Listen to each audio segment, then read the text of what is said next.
Welcome back to another podcast with the Unscripted Sports team. Got a good one for you today. Going all over every single sport, really. A lot of stuff that we haven't talked about since our filler episodes the last couple weeks. So, first of all, we're going to talk about just I know it's kind of been a meme on Instagram so far. It's the NBA anonymous player poll results. So first of all, one of the questions were, so they just gave these players, anonymous survey to do, and obviously the first question is who's the MVP of the season. 101 votes, 141 votes were cast, and 41% of them said Nikola Jokic. Obviously, what are your thoughts on that? I mean, Nikola Jokic is one of the best players, but if it was LeBron James, like during his reign, he wouldn't have got it. Yeah. It's kind of like, I mean, Shai is having a career year, and he's only at 36.9%, which is kind of sad. But which kind of your thoughts on that? Yeah. I think that I think with Shea, with Shea and Luka, you can game plan a little more for them. Yeah. But with Jokic, the only thing that's going to stop Jokic is himself. Okay.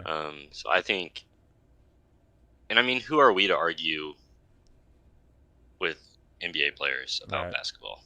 You know, I would agree. Obviously, agree with you that they're playing these guys a lot more, so they kind of understand it better. Yeah. It's like Shai he's scoring 31 points a game, but Nikola is unstoppable.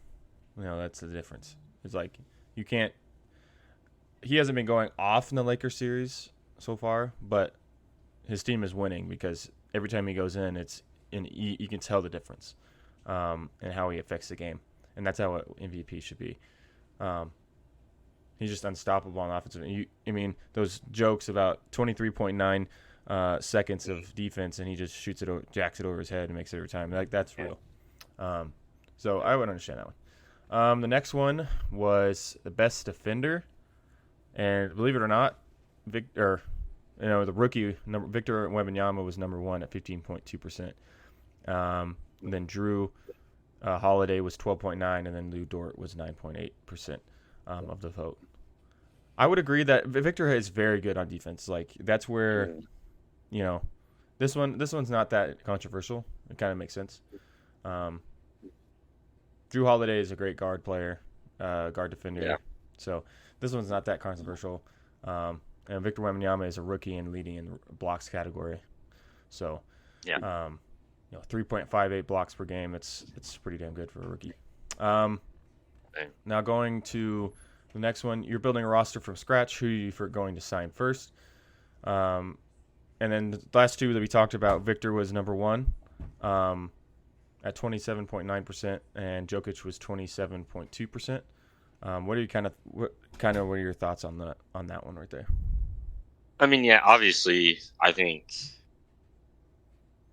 it's Wembanyama by far, just because he's so young and he's shown that he's a serious defensive presence in the league, and I think it's much harder to build on your game defensively than it is offensively. Yeah. So the fact that he's already got that, kind of shirt up. And he's gonna have. Okay, who do you think is gonna have more effect? Obviously we can compare prime Jokic right now to Victor in 8 years. Who do you think is gonna have more effect on an NBA game? It's gonna be a 7'4", center that can shoot threes and can do anything that Jokic can do, and block shots at 4 per game, like we talked about earlier. He's someone that it's like LeBron James coming out of high school. It's like one of those people that you have to have.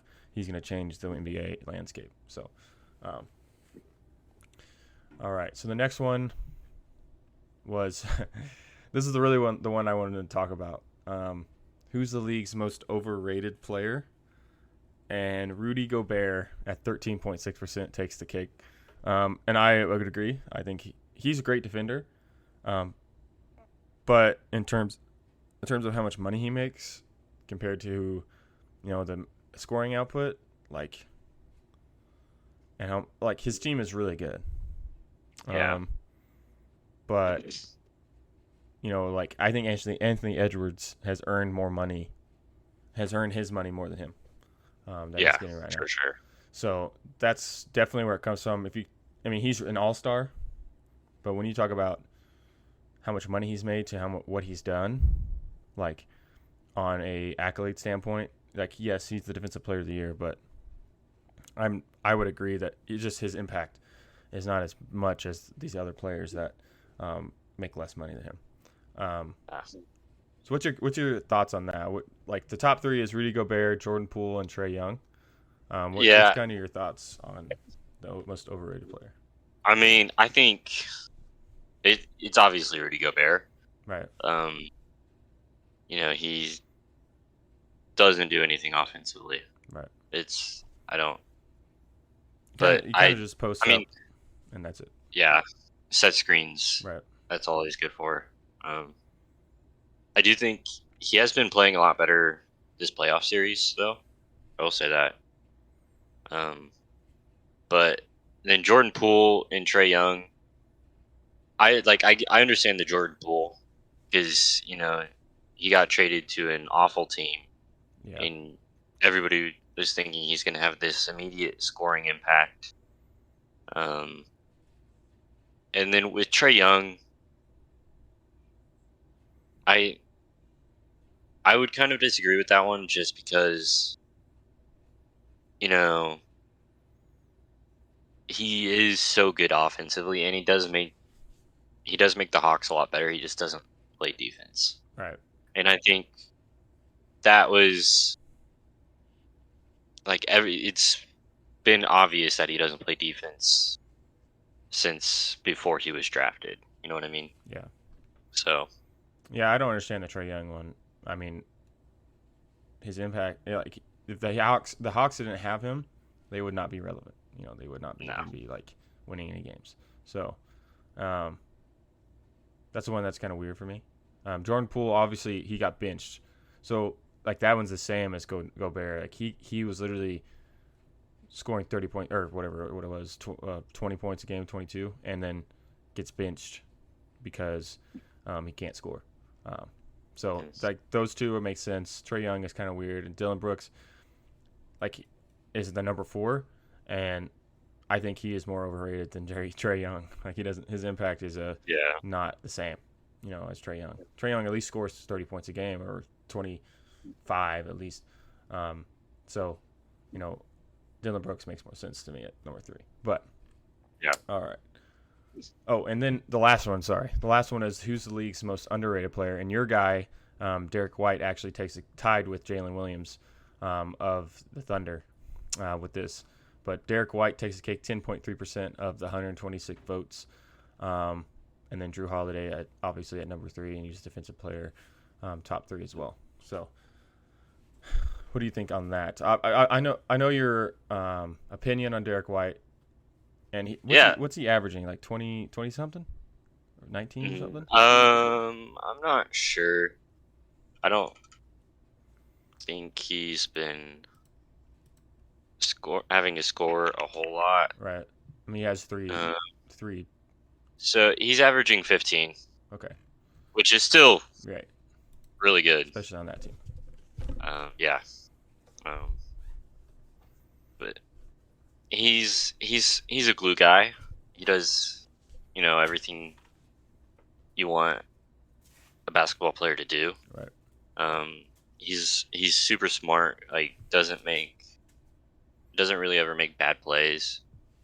And I think he knows his game, which really makes him effective. Yeah. He does exactly what the team needs, really. Yeah. Honestly, I would have given this to Jalen Williams over Derek White, though. Really? I feel like just because I feel like Derek White does get more recognition. Right.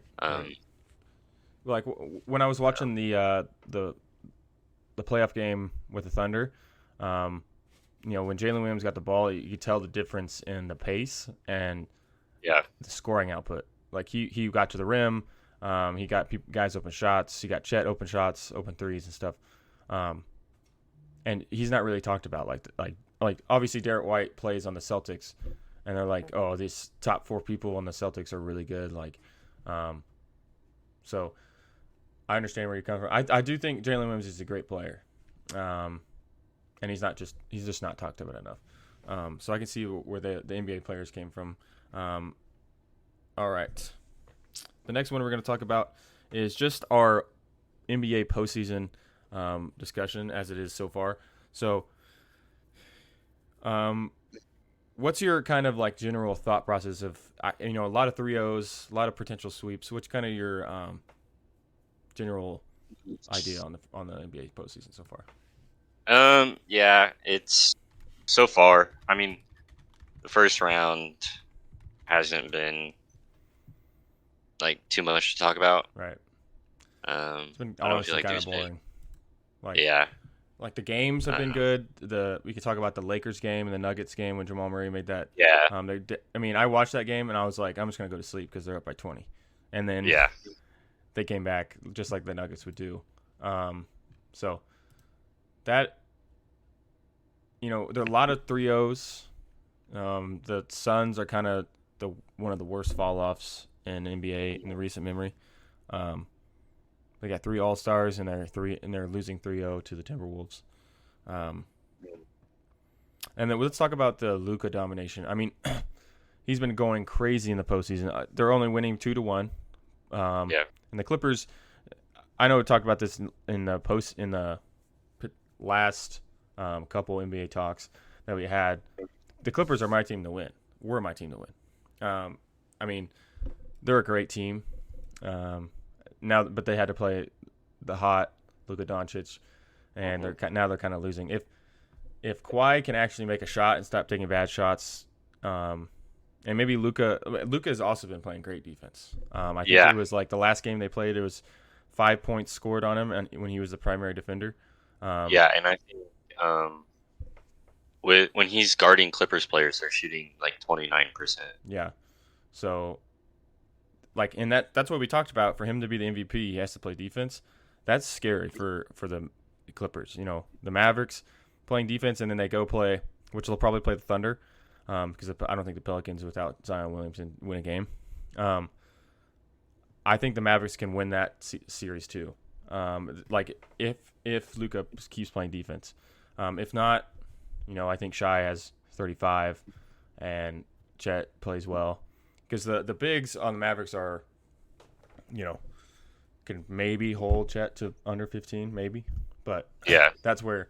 But I think if the Mavericks, if Luka still is dominant and scoring 35 and 8, 9 or whatever he's averaging, and plays defense like he has been, on ball defense, it's going to be tough for them to lose. And then let's talk about the Knicks comeback on the 76ers to take the 2-0 series lead. Obviously, the 76ers just won last, I think it was last night or the night before.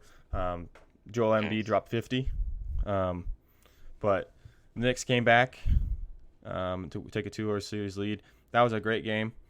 I mean, the 76ers just got to box out and don't let DiVincenzo get 2 open shots. I mean, that was sad.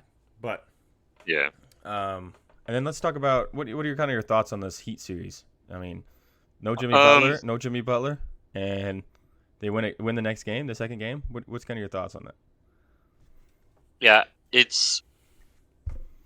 I don't think that kind of performance is going to be. I don't think the Heat are going to be able to replicate that very well. Yeah, because they were hitting their shots. And the Celtics were kind of in a lull offensively, except for Jaylen Brown. He had like 33. Yep. I think, obviously Kristaps went like 1 for 9. Yeah, so I think that was a points. big. Yeah. He didn't take advantage of mismatches. There was at least one time he had Tyler Hero on him in the post, and he went to shoot a jump hook and just hit front of the rim. Huh. Um, I mean, so I think I don't think Tyler Hero can replicate his performance. no, 24 and 14. Like, he's gonna score, yeah, but the level of playmaking, I don't think he'll be able to do that. no. Like, he might score a lot and have a lot of assists, but like, Mhm. also the fact that Kristaps only had 6 points, Drew only had 9. Yeah, That's where it's kind of like they just missed shots. yeah, Like, they only shot 46% from the field, but the Heat shot 23 or 53% from three. yeah. 23 for 43. That's where the Heat could potentially. The only way the Heat win if they shoot good from three. Like, that's where they win. Because that's their strong suit with their guards and stuff. With Caleb Martin and Hero and Duncan Robinson. So I don't even think Duncan Robinson played, but that's basically where their strong suit is. Now, moving on to like our one of our like second talk about the MLB. We don't really talk about the MLB because we're not always the best baseball fans. I love baseball, but I don't really watch it. But I like to keep up with it. We can talk about it every once a month. Just kind of so when the playoffs come, we know what the hell's going on. But so kind of MLB season discussion. Best hitter so far, and I'll start on this. I'm just going to give two of my best hitters, the people I like to watch. Obviously, when I looked this up to see the batting average, to see like who's hot, who's not, three of the top 5 hitters are all playing on the Dodgers right now in batting average. Crazy. What was their names? It was obviously Ohtani, and then Mookie was my number one best hitter right now. He's hitting like 385 or something. And then Will Smith maybe or something like that. I think. Yeah. And it is Will Smith. And like 3 of the 5 batting averages in the MLB are the Dodgers. So that kind of is gonna. Our next question is favorites to win it all. I mean, it's baseball, so anything can happen. But and then my second one, my first one was Mookie. I already mentioned that, and then my second one was Marcell Ozuna. His effect, he has 9 home runs. He's not in the top, 5 in batting average, but he's a power hitter. So he has 9 home runs and 31 RBIs in this season. He's not leading in the home run category because Mike Trout is with 10, but Mike Trout's team sucks, so they're never on base when he hits a home run. So he's not. I was going to put Mike Trout just because I love Mike Trout, and but I put on Marcell Ozuna because 31 RBIs in the first 20 games, that's pretty, or 25 games around there is pretty impressive. That's about a run a game, especially if you have people on base and you're hitting home runs like that. So, what are your kind of best hitters so far in the current season right now? I would say Mookie Betts. Batting 382. Yeah, that's pretty good. Pretty good. It is insane that the Dodgers have 3 of the top 5. Yeah. And then, I mean, Marcell Ozuna is having a great season. Tyler O'Neill, he's got 8 home runs, and so does Gunnar Henderson. Yep. Gunnar Henderson's playing on a pretty good team right now. The Orioles are 16-9. They're playing well, but I think they're leading their division. Yep. Salvador Perez still playing somehow. He's playing well. That Royals team. That Royals team's actually playing pretty well. I did not expect that at all. But he's got 7 home runs. Yeah. I had no idea he was still playing, honestly, because he was on that championship team back in 2014. Yeah. I think he got hurt last year, so that's why. But he's also got 25 RBIs. Yeah. So that's pretty good. So yeah, those are probably my picks. Now I kind of mentioned it already. Favorites to win it all way too early. It's obviously baseball, so anybody can win it. Yeah.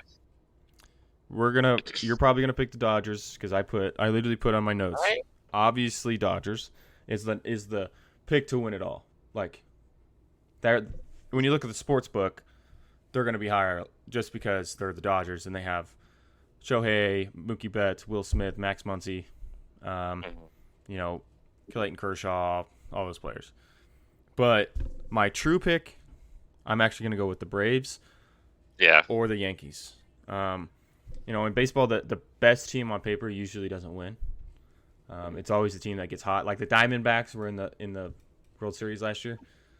Like that's kind of my thought process. I think the Yankees or the Braves will take the cake. I think the Braves are great. If they had their number one pitcher, Strider, if they had Spencer Strider, they probably wouldn't even lost the game. He's an ace, Cy Young winner. He tore his elbow out, but I mean, even without him, they're like 16-9 or something like that, 17-9. So that's kind of my pick: Braves and the Yankees. And the Yankees are just a powerhouse. So they have a Cy Young winner. They have Aaron Judge. They have the outfielder. I forgot his name. I just completely blanked on his name. He played in the Padres. They're kind of a powerhouse, just like the Dodgers. But Braves is my number one pick to win it all, or even just make the World Series. Like they're a solid team. So who's your favorite? Yeah, I would go with the Braves, the Dodgers, and I'm gonna throw in the Royals. Okay. I actually kind of thought about. Yeah, I actually kind of thought about that too. And they've been pitching well, so yeah, they got good pitching. They've got that going. Yeah. But overall, the Braves are playing the best baseball right now, I think. Yeah. On both sides, offensively and defensively. In baseball, you got to keep in mind that like these runs that the hitters are going to go on, like the Dodgers, they could stale out by the end of the year. And the Braves are just a solid team, especially with Ozuna hitting as well as he has. So, all right, moving on to a breaking news situation in the college football landscape. Reggie Bush kind of wins his Heisman. It gets his Heisman given back to him. What's kind of your initial thoughts on that? And like, are you excited, or is it kind of just a move on kind of thing? Yeah, I think I'm excited, but I also don't understand why it took so long for this to happen. Yeah, he made a mistake, but I don't think it was worth taking his Heisman away. Right. I think because he just got caught. Right. I think everyone did it. Like all the good players did it. That what all the good players did. Well, not did. That's all what all the good coaches did to get good players. You know, in that time. So I like Johnny Manziel. It took Johnny Manziel saying he should get his Heisman back to even start the conversation. In that realm, because Johnny Manziel was like, I did it all the time. Like, now it's legal. Yeah. Now it's legal, and it should have happened in like at least a month after they allowed the NIL. Like, yeah. And kind of just the timeliness, like they took it away. Like taking it away is the most insane. Like it doesn't stop him from, being a Heisman, just because he got paid to be there. Like he still played really well and he still earned it. So that's what I'm excited that he got it back. I just want to talk about that for just a second, and kind of the breaking news, kind of our thoughts. But I'm excited he got it back, and it's like everything he did that was illegal is illegal now. It's legal now. So why is it even a big decision? Now going on to the big discussion of this week and of the last 2 days. NFL draft. Let's just talk about the first round and kind of who the winners and losers are, the best picks. Let's just talk about what the Falcons. What's your idea of what the Falcons were trying to do with that Michael Penix at number 8? Please explain to me if you're the Falcons, why they did that. Yeah, so they obviously see something in him, right? And part of that could have been they just didn't like the quarterback market when they signed Kirk Cousins. Yeah. And they needed a quarterback you're not guaranteed Penix like the way you're guaranteed Caleb Williams. Yeah. You know, so I think they signed Kirk as kind of a plan B in case they didn't get Michael Penix. Right. But also, I mean, Kirk Cousins is a great person for Michael Penix to learn from. Mm-hmm. You just got to keep in mind that like he's like 24. I mean, he's not even going to get to play until he's 26. Is true. I mean, that's why it's confusing. Like, let's say they sign Kirk Cousins, and they have the number 1 pick. Like, obviously they wouldn't do that. But let's say they pick Caleb Williams. Caleb Williams is what, 22, 21? Like, that makes more sense to sign a younger quarterback, or if they got JJ McCarthy. Like they could have got a Dallas Turner, because like when I looked, because I was watching the draft and I was like, I had both of our mock drafts and I was like, I'm just gonna like compare, and we both had Dallas Turner, I'm pretty sure, at number 8. I think so. And because that's who they needed, that's what they needed to win now. Like I thought they were going all in. Like no, we're just gonna develop a 24-year-old. Like I love Penix. Like he's really good. Mm-hmm. But like it was kind of weird to give a man $130 million to just draft another guy behind him when they could have got Dallas Turner. But maybe, I don't know. Like you said, they probably saw something in him. But go ahead. Yeah, and another thing is, Kirk is older, right? And coming off an injury. You have to worry about his health. Yeah. So I think that's another thing that's where Michael Penix's age helps him, because he does have more experience. And it's hard to look at his success at Washington and just be like, he's not going to be able to. He's going to be able to translate what he did at Washington to the NFL. Yeah, I think. Like I love the pick, but I think it was just not fitting for the Falcons to pick him. Yeah. Like if they didn't have a quarterback, I would have been like, that's a great fucking pick. That's one of the best picks in the draft to get Penix at 8 without Kirk Cousins. Yeah. It was just kind of like the signs they made. They got Darnell Mooney. They got another wide receiver, and then they get Kirk Cousins. They already have the running back. They already have Kyle Pitts. Like you kind of figure that they're going to go all in, get another pass rusher or D tackle, someone that they needed, but even an lineman. It was kind of weird. It was just weird. Now the winners. Who's kind of your winners of the first round? And I mean, who's kind of your winners? Overall, I like that Carolina got a receiver.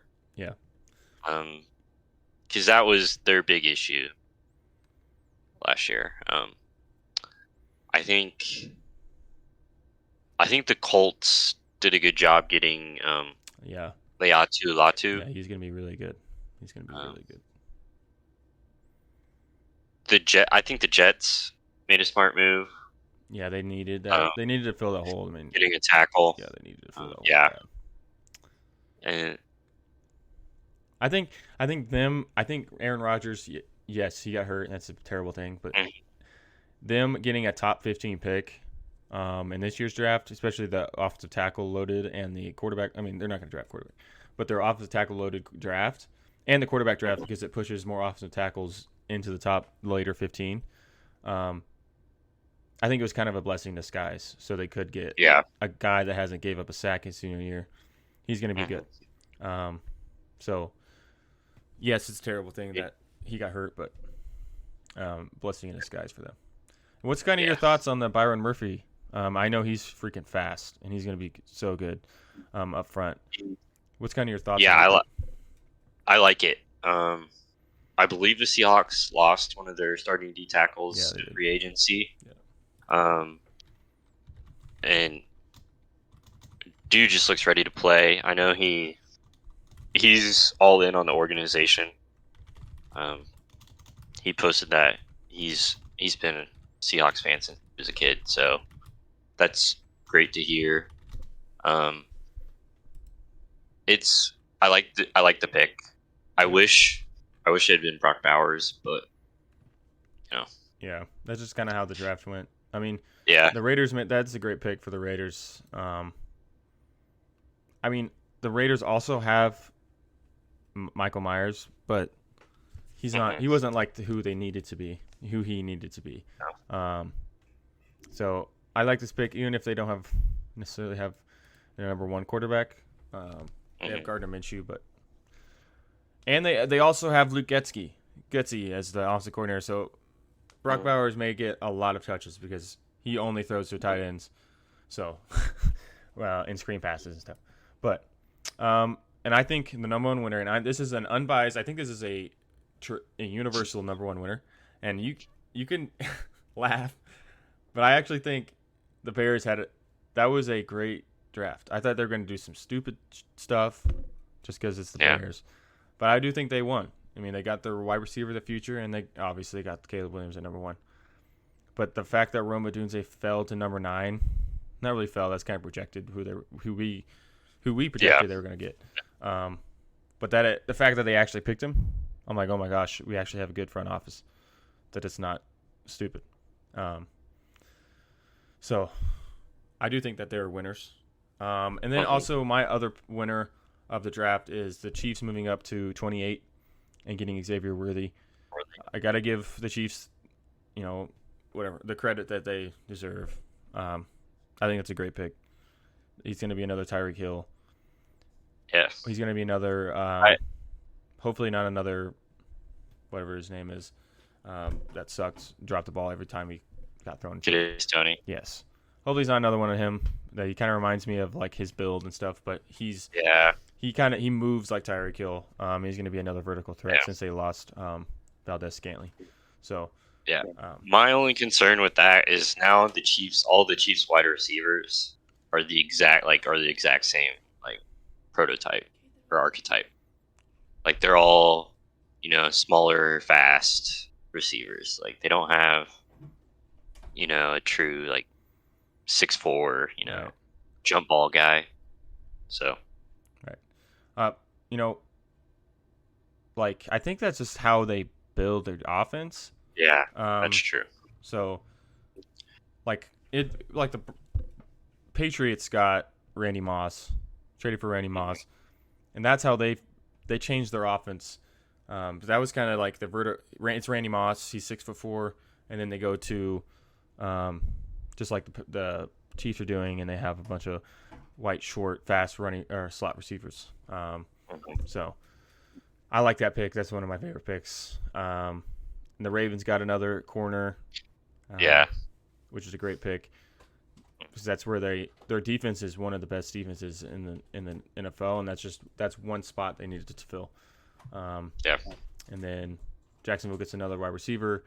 And I think the Steelers have had a great draft so far, getting the number one center in the second round and the one of the top 5 tackles out of Troy Fontanu.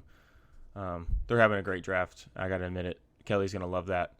But they picked Roman Wilson in the 3rd round.